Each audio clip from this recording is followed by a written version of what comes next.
Maite Pérez Cindocha es doctora en Biología Molecular por la Universidad Autónoma de Madrid y divulgadora científica con más de 13 años de experiencia en investigación.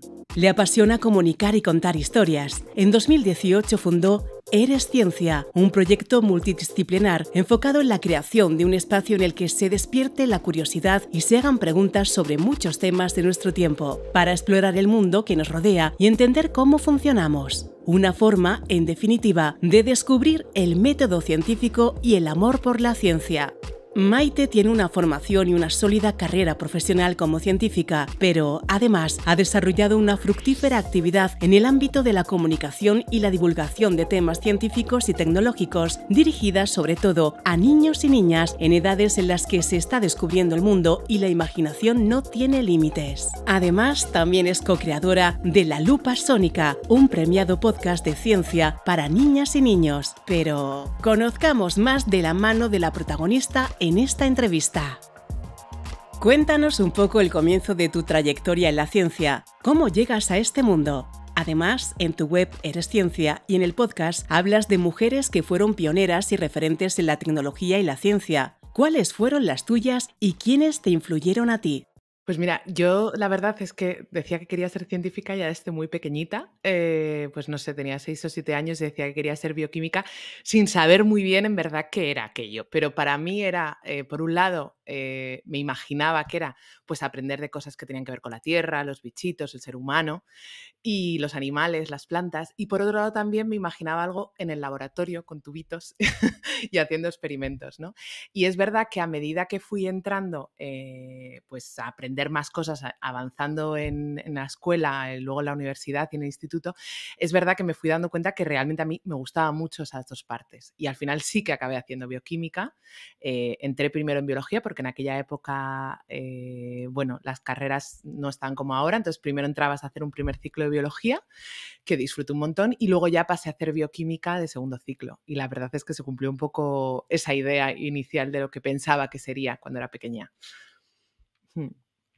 Y en cuanto a qué referentes me han marcado, pues desde muy pequeña quizás fue un poco que en el cole nos dieron muchas opciones, hacíamos muchas cosas manuales, muchos proyectos, tener también como muchos libros, pero quizás en cuanto a referentes que me marcaran desde el principio, recuerdo a Dian Fossey y su película de los gorilas. Fuimos con el colegio a ver además una exposición en aquel momento, aparte de hablar del tema que están en peligro de extinción y todo eso, fuimos a ver una exposición en el Museo de Ciencias Naturales, luego vimos la película, no sé si entera o parte, pero a mí me llamó mucho la atención cómo ella trabajaba con los animales, ¿no? Esa parte de más de campo, de trabajo de campo.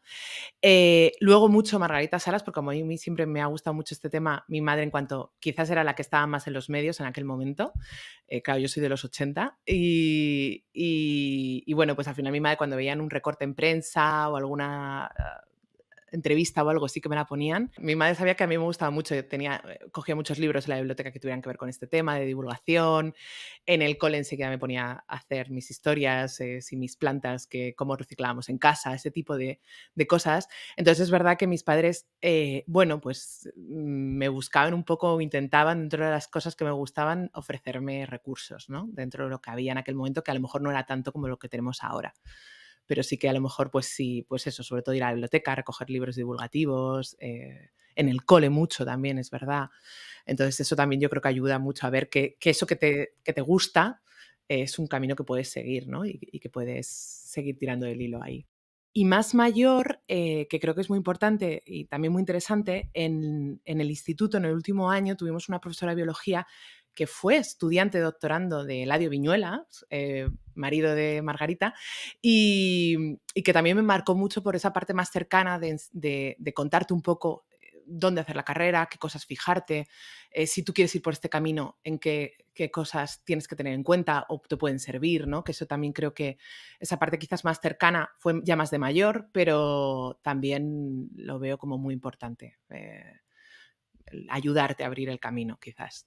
Tienes un perfil muy técnico, pero también muy de divulgación. ¿Cómo descubres tu pasión por la divulgación? ¿Cómo fueron tus inicios en este ámbito? ¿Por qué lo consideras valioso? Pues mira, yo es verdad que de alguna forma siempre me ha gustado explicar muchas cosas y aprender de cosas distintas, pero de alguna manera no lo tenía yo como muy presente en la cabeza. Empecé la carrera investigadora, hice mi tesis, hice mi postdoc, y una cosa que sí que es verdad que notaba es que cuando te vas metiendo en el camino de la investigación te vas como especializando mucho. Y yo echaba de menos esa parte de aprender de cosas muy diferentes que tuvieran que ver con, al final, con mi campo, pero cosas distintas, ¿no? Yo hice la tesis en virus y el postdoc en virus, entonces ya como que te vas enfocando mucho en un determinado camino o especializando mucho. Tiene una parte buena, pero también echaba de menos algo. Y hubo un momento en la tesis en el que yo creo que en el mogollón del estrés final, en aquel momento era el 2012, 2011, estaban empezando a surgir los blogs y empecé, no tenía nada que ver con ciencia, pero yo empecé con un blog de cosas de manualidades, still life y demás, como un poco, porque siempre me ha gustado mucho esa parte de arte y de tal, pero como aparte. Por un lado estaba mi ciencia, mi carrera, mi parte divulgativa, o sea, mi parte de trabajo, de ciencia, de científica, y por otro lado estaba esto como hobby. Pero es verdad que cada vez me gustaba más esta parte de generar contenido, de crear, al final no dejabas de hacer tutoriales, cosas que eran de explicar a la gente y de acercar cosas a la gente. Y por otro lado tenía la parte de ciencia. Y hubo un momento en que empecé a pensar cómo juntaba eso, ¿no? Incluso había estado metido en un tema de una revista colaborativa con diferentes gente y empecé a pensar, claro, vas avanzando en la carrera investigadora, esta parte de especialización y de que acabas como siendo jefe de proyecto se iba haciendo cada vez más cercana y había algo que me faltaba. Y ahí fue cuando empecé a pensar qué pasa si uno estos dos lados, ¿no? Y uno la parte de ciencia con la parte de generar contenido y divulgar de alguna forma, aunque aquello no fuera ciencia. Y ahí fue cuando decidí montar el proyecto de Eres Ciencia. El 2018 salió oficialmente, aunque llevaba un poco de tiempo antes tras bambalinas. Y ahí fue cuando empecé a darle forma a cómo quería divulgar, qué quería transmitir cuando divulgara, cómo quería que fuera el proyecto, a quién me dirigía, este tipo de cosas, ¿no? Porque al final sí que veía quizás, bueno, divulgación hay mucha y desde luego cada vez más, está muy bien, pero quizás en aquel momento veía que toda la divulgación que se hacía estaba como muy enfocada a determinados sectores, a sectores que ya estaban interesados en ciencia de alguna forma, ¿no? Por todo, visualmente, la manera de contarlo, de narrarlo, ¿no? Había como una barrera muy grande en aquel momento entre si no te gustaba la ciencia ya, probablemente no accedías a esas webs o a esos sitios, ¿no? Y ahí fue un poco como empezó a formar, quizás forma el proyecto de Eres Ciencia y a decidir que en verdad la divulgación cumplió un poco todo lo que yo quería, ¿no? Tenía esa parte de seguir aprendiendo de ciencia, de comentar y enseñar, que de alguna forma siempre había estado presente. Yo era de las que a veces explicaba cosas a mis compañeros de clase o de facultad, y empezar a montarlo todo quizás y que cogiera bueno, pues ese concepto ya más grande, ¿no? Y empezar a tener más peso. Ahí sí fue un poco. Y no me arrepiento, la verdad. Llevo ya, pues eso, desde el 2018, ya empiezan a ser unos añitos, ya más metida solo en divulgación y comunicación de ciencia. Y la verdad es que sí, cumple todo eso. Y también esa parte de enfocar a la gente, ¿no? De poder aportar y romper quizás esa barrera entre laboratorio y cómo lo ve la ciencia la gente, ¿no? Tus proyectos se centran, sobre todo, en acercar la ciencia a los niños y niñas. ¿Qué características tienen estas edades? ¿Cómo se les puede explicar de forma que se capte su atención y aprendan sobre estos temas? ¿Cómo aprenden ellos y ellas? Claro, es que en aquel momento, cuando yo empecé en ciencia, estaba muy claro, yo casi, o sea, me enfocaba a adultos y a niños, pero sobre todo a mujeres y a niñas. Y esa era un poco la idea. Yo no quería que echara atrás a nadie, que fuera totalmente inclusivo, pero quizás que fuera más amable con ellas. Eh, so- y enfocado también mucho a mujeres que pensaran que ellas eran de letras. ¿Sabes? ¿Y cómo conseguirlo eso? Pues desde que en aquel momento, desde en qué redes estabas divulgando. En aquel momento toda la divulgación se hacía en Twitter y en YouTube. Yo me sentía más cómoda en Instagram porque ya venía de hacer comunicación y contenido en esas redes. Sí que hay YouTube, pero no estaba como tan enfocado en YouTube, ¿no? porque yo me sentía más cómoda, pero es verdad que luego mirabas estadísticas y una de las cosas que te das cuenta es que principalmente lo que había en las otras redes eran hombres. Y estos son los datos de las redes sociales, demográficos. Entonces te das cuenta de, claro, es que a lo mejor la divulgación se está haciendo en unos canales, clásicamente era sobre todo Twitter y YouTube en aquel momento, y no estamos donde están esas mujeres tampoco, ¿no? Entonces era, por un lado, porque era una mujer hablando mujeres, porque el enfoque o el tono, el tipo de web o espacio o cómo cuidabas las cosas acercaba a la ciencia a gente que a lo mejor de primeras no estaba interesado, pues era un gancho con el storytelling, era un gancho visual, era un gancho... Había como ciertas cosas que eran amables y que acercaban sin que tú a lo mejor pensaras, ah, pues mira, esto es interesante y no pensaba que me iba a interesar, ¿no? Fue un poco por ahí. Y luego empezó a coger cada vez más peso el tema familias, porque empezaba a ver, yo al principio lo separé mucho, lo que es para niños y familias de lo que es para adultos, y luego me fui dando cuenta que en verdad eso era mucho más líquido y que lo que interesaba a los padres luego lo iban a compartir con sus hijos en el desayuno o mira, esto tiene que ver con esto que has mirado en el cole y lo compartían. Y entonces ahí se empezó como a difundir un poquito quizás esas barreras que yo me había puesto inicialmente en la cabeza, ¿no? De esto es para un tema, esto es para otra gente. Al final muchas veces lo que ocurre es eso, es que los niños no necesitan tampoco algo muy distinto, ni los padres algo, y cuando les enganchas desde esa parte de curiosidad, de cómo está contado, de cómo lo van descubriendo ellos, es transversal al final, ¿no? Y también es muy interesante, muy bonito, que yo creo que está muy conectado con todos los proyectos en los que he participado, el aprender juntos, que eso también es muy potente. Cuando los padres y las madres aprenden junto a sus hijos algo, eso tiene también un poder muy, muy grande.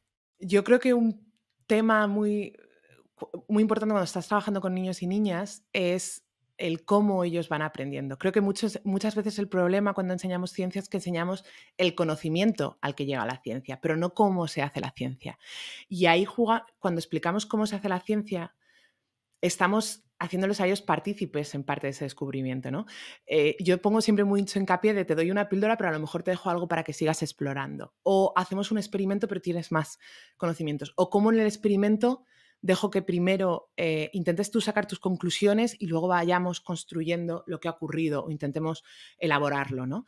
De esa forma yo creo que se mezclan dos cosas, ¿no? Por un lado, las niñas y los niños empiezan a ser ellos conscientes, empiezan a darse cuenta ellos de cómo lo han conseguido y eso al final es adictivo, es casi, se genera una sensación de empoderamiento, de que eres tú el que construyes tu propio conocimiento, que es muy potente. A todos, pero sobre todo los niños en esas edades más. Al final sienten que ellos van tirando del hilo y van haciendo ellos solos los descubrimientos, ¿no? Aunque tú estés ahí asistiéndoles o aportándoles cosas o detalles, y creo que eso es... a mí, por lo menos, fue lo que más me enganchó de la ciencia cuando era pequeña, el que me dieran la oportunidad en el cole de aprenderlo así. Y además, creo que es lo que más empodera a los niños, ¿no? Esa capacidad de ir sacando ellos, ¿no? Intento que eso que sea transversal en todos los proyectos, de alguna forma, aunque sean diferentes formatos o diferentes historias. Y bueno, y en ese sentido, además, es que haciéndolo así, aparte de que ellos son como muy conscientes de cómo están aprendiendo y cómo van consiguiendo la información, también al final estamos de alguna manera mimetizando cómo se hace la ciencia, porque se hace así, ¿no? Entonces, por un lado, estamos enseñando a usar ese método científico o a esa manera de pensar que es distinta. Y por otro lado, además, eso, los niños están tomando ellos el propio conocimiento como lo quieren, lo van cogiendo, van enterándose de cosas, les vas dando alguna curiosidad que la suman a algo que ya tenían. Y de verdad es que les empiezas a ver la cara ese de, ese ajá de, claro, esto es por esto otro. Y entonces tú le dices, claro, y esto tal, ¿no? Y esa parte es que es adictiva y les empodera mucho, ¿no? Y les da muchas herramientas de ver que ellos son capaces de hacerlo. Por un lado, ellos son capaces de entenderlo mejor y de hacerlo suyo, es verdad, y que recuerden mucho más eso que hayamos trabajado, hayamos aprendido o hayan descubierto, pero es que además de eso, el solo hecho de cómo lo están descubriendo les genera unas herramientas que son aplicables a todo. Y además, un sentimiento de empoderamiento, casi es como cuando estás pasando etapas en un videojuego y eres consciente de que te da un subidón cuando acabas de pasar una etapa y dices, he resuelto este enigma aquí, o el puzzle, ¿no? El poder un puzzle y luego un siguiente que es un poquito más difícil. Pues es un poco eso, que al final también no deja de ser también cómo funciona la ciencia, ¿no? O cómo se descubre. Entonces, creo que tiene mucho poder por esos dos lados. Además del famoso Eres Ciencia, otro de los proyectos fundamentales en el que has participado es el podcast Lupa Sónica. Cuéntanos un poquito más de estos dos proyectos. Pues mira, claro, Eres Ciencia, que hemos hablado un poquito, surgió en el 2018. La idea es que fuera una plataforma o un sombrero que cogiera bajo su ala, pues al final, artículos, vídeos, recursos, experimentos, talleres, para acercar la ciencia a todo el mundo, sobre todo, ya te digo, con ese enfoque. Y una de las cosas que ya empezó a surgir ahí, en ese verano de 2018, antes incluso de que saliera la ciencia, era la posibilidad de hacer un podcast. Yo trabajaba mucho con Carlos Bricio, que él es técnico ingeniero de sonido, y entonces era como una posibilidad, ¿no? En aquel momento todavía no tenía muy claro cómo iba a ser, o a quién me iba a dirigir, y poco a poco fue tomando la forma esa de que fuera un podcast para niños y niñas, para familias casi, que fueran dos voces, y ver cómo lo intentaba montar, ¿no? Un poco con la ayuda de Carlos, sobre todo durante la pandemia, esa primavera del 2020, que yo además estaba de baja maternal, empecé como a aterrizar más todo eso. Me acuerdo, hice un curso de podcast, empecé a pensar, lancé preguntas de qué les interesaba aprender a las niñas y los niños, pero tenía claro que quería dos voces y en ese momento todavía no sabía muy bien cómo montarlo, ¿no? Ese otoño entró Javiera, que era la segunda voz, y ya lo lanzamos esa primavera del 2021.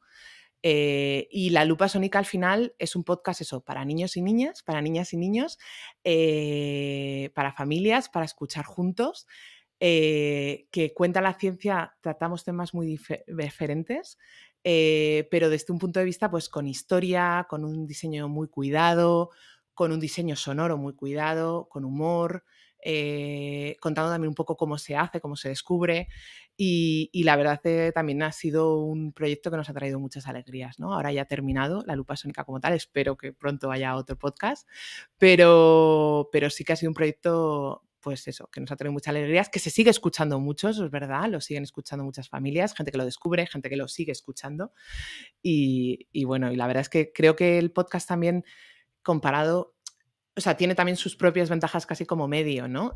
Pues eso de poderlo escuchar en cualquier lado, el escucharlo muchas veces, el ir cogiendo las capas como cuando lees un libro, que primero los niños leen un libro una vez, se han quedado con una serie de cosas, lo leen otra vez, se quedan con otras distintas, y así van construyendo también esa capa de conocimiento ellos, ¿no? Más luego esa parte que es como muy íntima, está para escuchar en familia, volvemos a decir, comparten padres, hijos, siempre hay algo que no sabían los padres, que también se sorprenden, que luego hablan, ¿no? Pues puedes comentar a la hora de la merienda o en el coche, pues mira esto que ha pasado, y da lugar a conversaciones, ¿no? Igual que pasa con Eres Ciencia y con las guías de experimentos que hay en Eres Ciencia, a mí me gusta mucho luego ir dejando pequeñas piedrecitas por donde tirar, ¿no? Cabos para tirar del hilo, ¿no?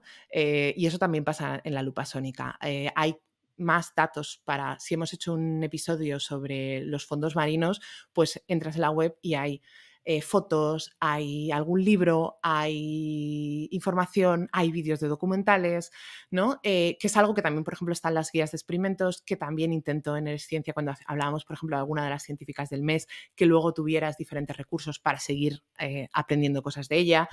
Un poco con esta idea de que al final es muy potente cuando te interesa un tema, que los niños vayan aprendiendo cosas en diferentes días, ¿no? Y desde diferentes formas, porque por esa forma, tanto por aprender de ese tema como por cómo lo están consiguiendo. Y esa sensación que les da a ellos de, ¡hala! Y ahora he descubierto esto, y ahora esto otro, y mira, no sabía esto.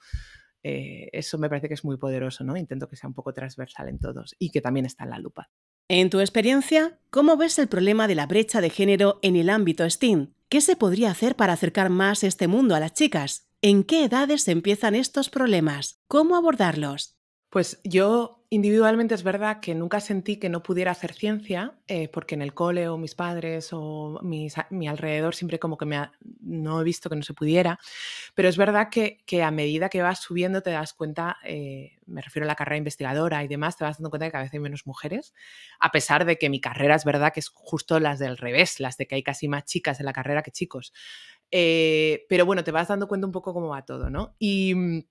Y también una de las cosas que, uno de los estudios que más me choqueó, yo creo que me dejó más alucinada, es un estudio que seguro que habéis hablado alguna vez en estas entrevistas, es esta idea de que a los 4 o 5 años las niñas y los niños se consideran iguales de capaces y que a partir de los 6, 7 empiezan a pensar que ellas no son tan buenas para las carreras de ciencias. O que esas disciplinas, no carreras, esas disciplinas no son para gente lista y ellos no están en ese grupo. Y es algo que me deja alucinada por el hecho, por los datos, por lo pronto que es y por qué hemos hecho como sociedad para que se produzca ese cambio, ¿no? Para que de repente esas niñas que antes con 4 o 5 años no tenían esa opinión de sí mismas, de repente empiezan a pensar que ellas no son válidas, ¿no? Y creo que ahí podemos un poco intentar evitarlo o corregirlo. eh, por un lado, ofreciéndoles recursos, parece que no, pero simplemente yo creo que a los niños hay que ofrecerles, y a las niñas, a cualquiera hay que ofrecerles muchos recursos de todo tipo. Hay que ofrecerles cosas de arte, de música, de historia y, por supuesto, también de ciencia, ¿no? En muchos formatos, porque nunca sabes qué les va a disparar la atención a cada uno de ellos, ¿no? Y en diferentes momentos, además, porque a lo mejor hay un momento en que no les interesa esto de ciencia, pero dentro de 2 años sí, o un año sí, o un mes sí. Y luego también esta parte que estábamos hablando antes de cómo fomentar el aprendizaje, cuando son ellas autónomas y van descubriendo cosas y van viendo que son capaces, esa idea de que no son suficientemente listas se borra de un plumazo. Es que directamente empiezan a ser ellas artífices de su propio conocimiento y artífices de cómo aprenden. Y eso es súper empoderador para todos, niños y niñas, pero también un poco rompe esa idea de que ellas no son capaces, ¿no? Y luego también el tema de los referentes. Y cuando digo referentes, entendiendo los dos tipos de referentes. Están los referentes históricos, que es casi por justicia social o histórica.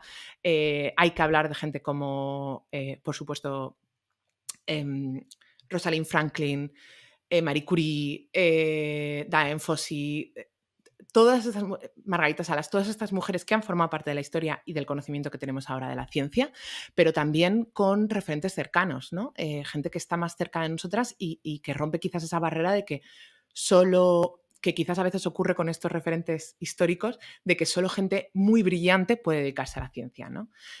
A mí me gusta empezar los talleres diciendo, hola, soy Maite Pérez y soy científica, porque te ven de repente... les acabas de romper una barrera. Es una persona cercana que estás hablando con ellos y eres científica, has hecho una carrera en ciencia y además también hacerles mucho hincapié.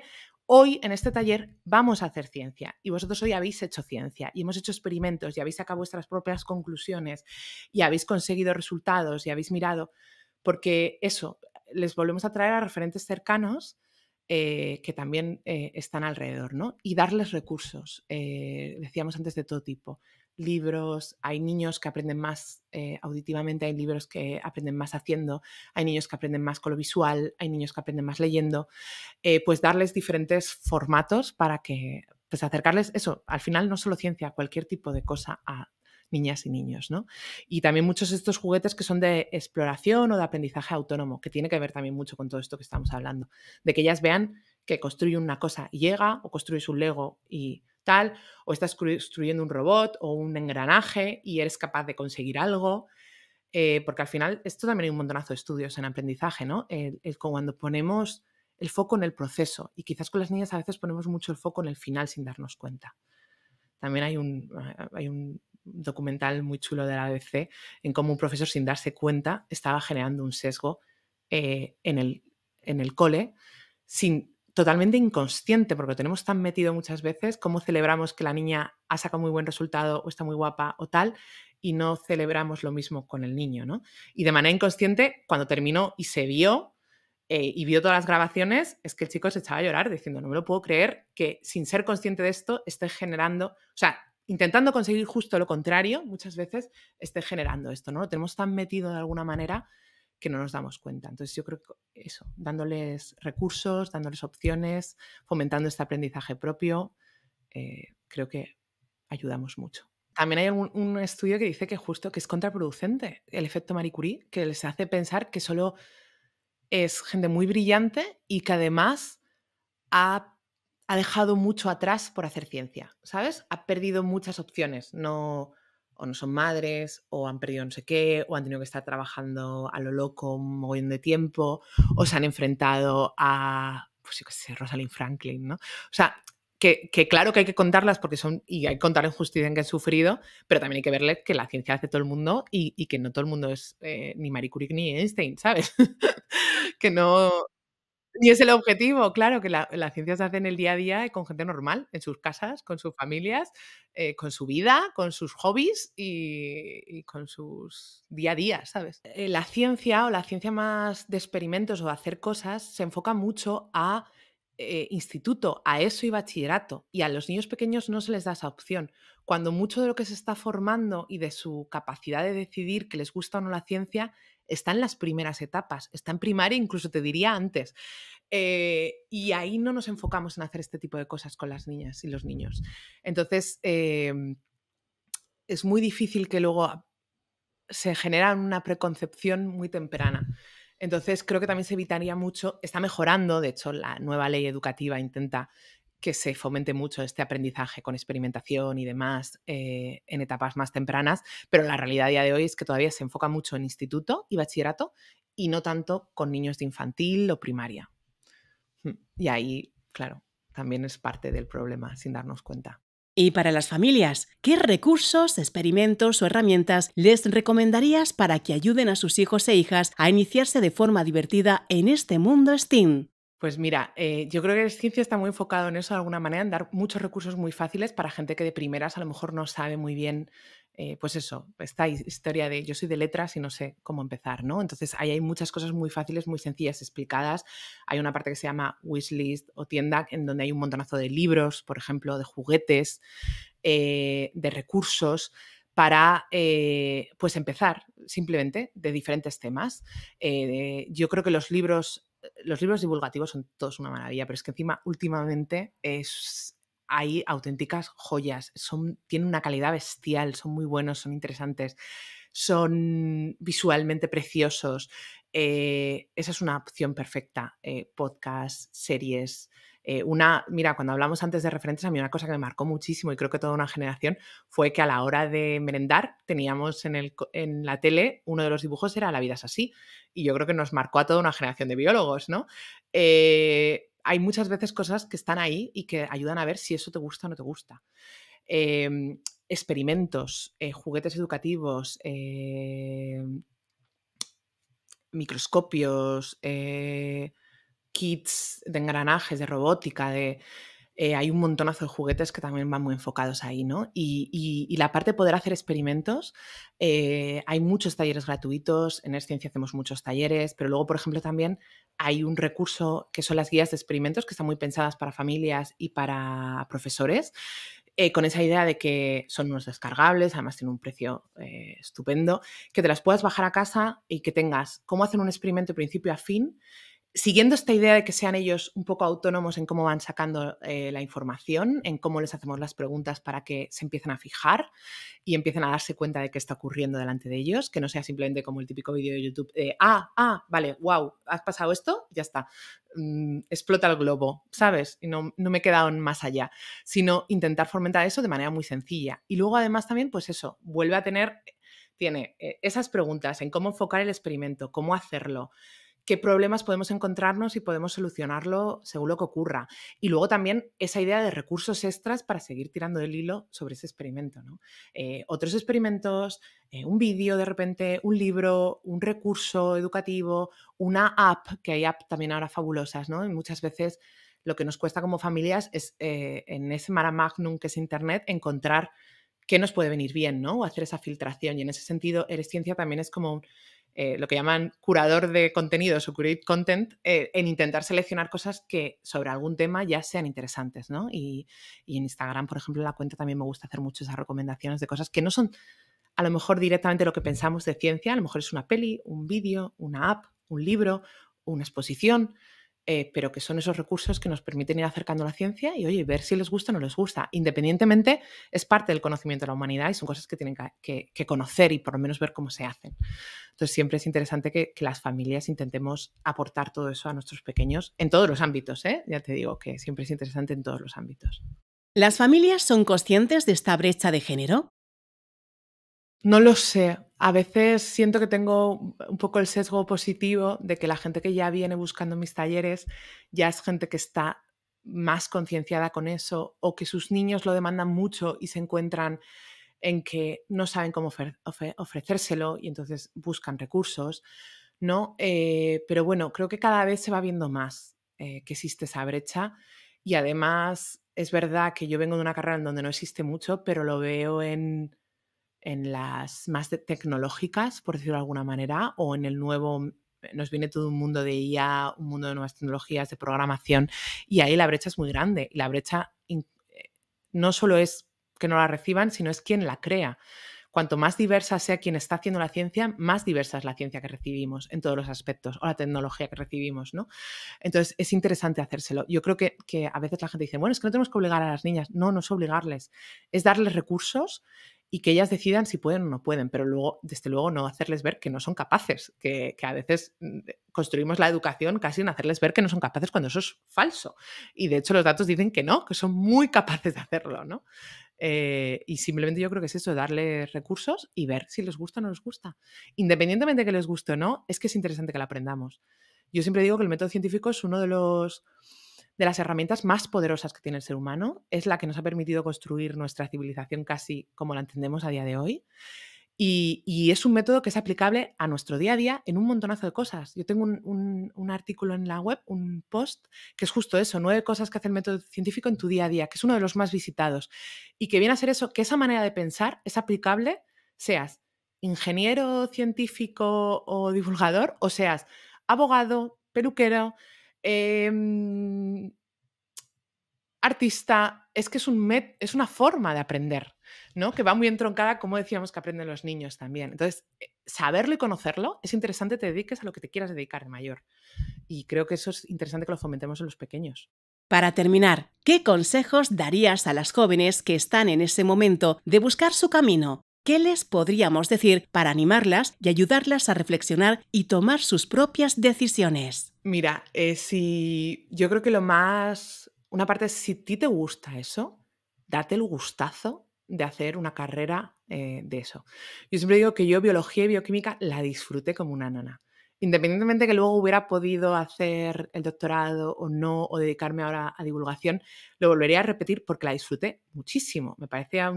La disfruté genuinamente. O sea, había días que iba a clase y digo, qué guay lo que hemos hecho hoy. Qué pasada esto, o qué cosa más interesante acabo de aprender. Tiene sus clases que molan menos como en cualquier sitio, pero genuinamente la disfruto un montón. Entonces, date ese gustazo de disfrutar y de hacer una carrera que te apetezca. Eso es lo primero.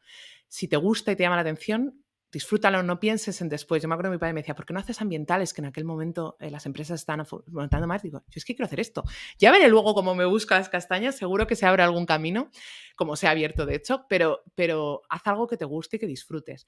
Y luego también busca esos referentes cercanos o esa gente un poco como mentor de alguna forma o alguien que haya hecho un paso por delante y que te pueda facilitar el camino o que puedas compartir, ¿no? Uno de los proyectos en los que estoy ahora es un proyecto que tiene la Fundación Margarita Salas de mentoría y práctica, se llama, que son para estudiantes de bachillerato, o sea, perdona, no, estudiantes de universidad y FP de científico-técnicas, de carreras o grados científico-técnicos, y justo tener a alguien que puedas hablar con ellos, o sea, es muy global, ¿no? Este proyecto, pero una de las cosas muy bonitas es esa parte de mentoría, de hablar con ellos, de contarles, de hablar con ellas y decir, este miedo que tú tienes lo tenemos todas, no pasa nada, este vergüenza o tema que te da que no sabes cómo enfocarlo, que qué asignaturas elegir, qué carrera o en qué facultad según qué quieras hacer, a qué puerta llamar si quieres hacer unas prácticas. Este tipo de cosas, encontrar a alguien un poco cercano con el que puedas hablar en cualquier aspecto, ya no solo para científico-técnicas, en cualquier aspecto, alguien que esté un poquito por encima de tuya en esto y que te pueda ayudar y darte recursos y facilitarte el camino y hablar de ciertas cosas es súper útil y nos quita muchos de los miedos o de los dudas que podamos tener también, ¿sabes? Que a veces simplemente hablándolas con alguien, a veces lo tenemos cerca y le podemos preguntar a nuestros padres, oye, mira, este amigo tuyo que está haciendo esto, o esta amiga tuya que está haciendo esto, a veces desde el instituto hablando con una profesora o un profesor, a veces hay también muchos recursos cada vez más enfocados en esto, ¿no? O a mí me han escrito también chavalas a la web, al email, ¿no? De, oye, quiero hacer esto, ¿cómo me enfoco? Bueno, pues buscar al final algo que te ayude a resolver dudas también a veces, que simplemente necesitas charlar un rato con alguien, tomarte un café o una Coca-Cola y ver que es posible, que hay gente que lo ha hecho antes que tú y que no es tan difícil o que te allana el camino quizás simplemente hablándolo. Que es verdad que también los profesores, el que te apoyen, hacen mucho. Que hay gente que lo tiene muy claro desde muy pequeña y que sabe que le gusta eso mucho y es muy pasional, por decirlo de alguna manera, y bueno, casi es muy fácil que acabe ahí porque lo tiene muy claro. Hay otra gente que duda más y parece que no, pero que los profesores te refuercen en lo que eres buena, que te digan qué bien has hecho esto, pero no por el qué bien o no en la palmadita en la espalda, sino joder, muy bien, muy buena pregunta, qué interesante esto que comentas, qué bien has sacado esta conclusión. Eso también de alguna manera nos refuerza esa autoestima que al final, hablábamos antes que las niñas piensan que no son capaces a pesar de sacar un 10 en biología o matemáticas o física, sacar muy buenas notas y pensar que no son lo suficientemente buenas, quizás porque se están quedando en lo que les queda y no en ese refuerzo positivo de lo que han conseguido también, ¿no? Y los profesores y las profesoras y las familias alrededor también tenemos mucho en esa parte de cómo reforzamos el aprendizaje. No el resultado solo, me ha quedado un 2, un 0,2 o 0,5 para tal nota, sino el qué guay este proceso que has hecho, esto que has sacado, este dato, este ejercicio, lo que sea, ¿no? El aprendizaje también, el enfocarte en el esfuerzo, en ¿te has dado cuenta cómo que te costaba, yo qué sé, este examen de matemáticas o este problema que te costaba, cuando le has dedicado tiempo, has sabido resolverlo? Qué potente eso, ¿no? Qué fuerte, que has sido capaz de hacerlo tú sola o has sido capaz de sacarlo tú sola. Esa parte del proceso también, ¿no? Me ha sacado un 5, me ha sacado un 4, ¿no? Además, también es verdad que hay mucha ciencia también en esta parte de aprendizaje. O sea, que hay muchos datos y muchos estudios que te refuerzan una cosa u otra, que tampoco te estás inventando la rueda, que hay mucho también donde basarse, ¿no? Que nos animemos como padres y madres y profesores y profesoras a aportar recursos a nuestros pequeños y pequeñas alrededor. Y simplemente muchas veces es estar atento a qué les interesa y hacerlo, ¿no? Yo a veces... con niños muy pequeños, digo infantil, a veces no siempre podemos, pero a veces se han fijado en cómo se mueve una lombriz o han encontrado una lombriz en el suelo. Oye, pues si podemos un rato después ver algo, mirar en internet, ver un vídeo de repente, ¿no? Yo con mi pequeña a veces está con los búhos, pues encontramos que de repente SEO Beer Life tiene cámaras de vídeos en directo de cómo están criando un búho. Es que lo ves y luego de repente encontramos un libro en la biblioteca. No podemos con todos y la etapa de los porqués a veces viene en el peor momento cuando estamos agotados y hay que meterse en la cama. Pero a veces ayudarles a tirar de ese hilo con ellos un ratito de vez en cuando es muy poderoso porque les estamos enseñando en que ellos son capaces de fomentar ese aprendizaje autónomo y eso entronca con todo lo que hemos hablado, ¿no? En toda la entrevista. Y es a veces dedicarnos ese poquito. Y no hace falta que nosotros sepamos de eso. Es que aprender con ellos y descubrirlo con ellos es casi más poderoso porque ellos se dan cuenta que se puede aprender a cualquier edad y cómo lo estamos haciendo. Y que tú como madre descubras que la lombriz tiene no sé cuántos corazones, vas a alucinar y ellos van a alucinar contigo, ¿no?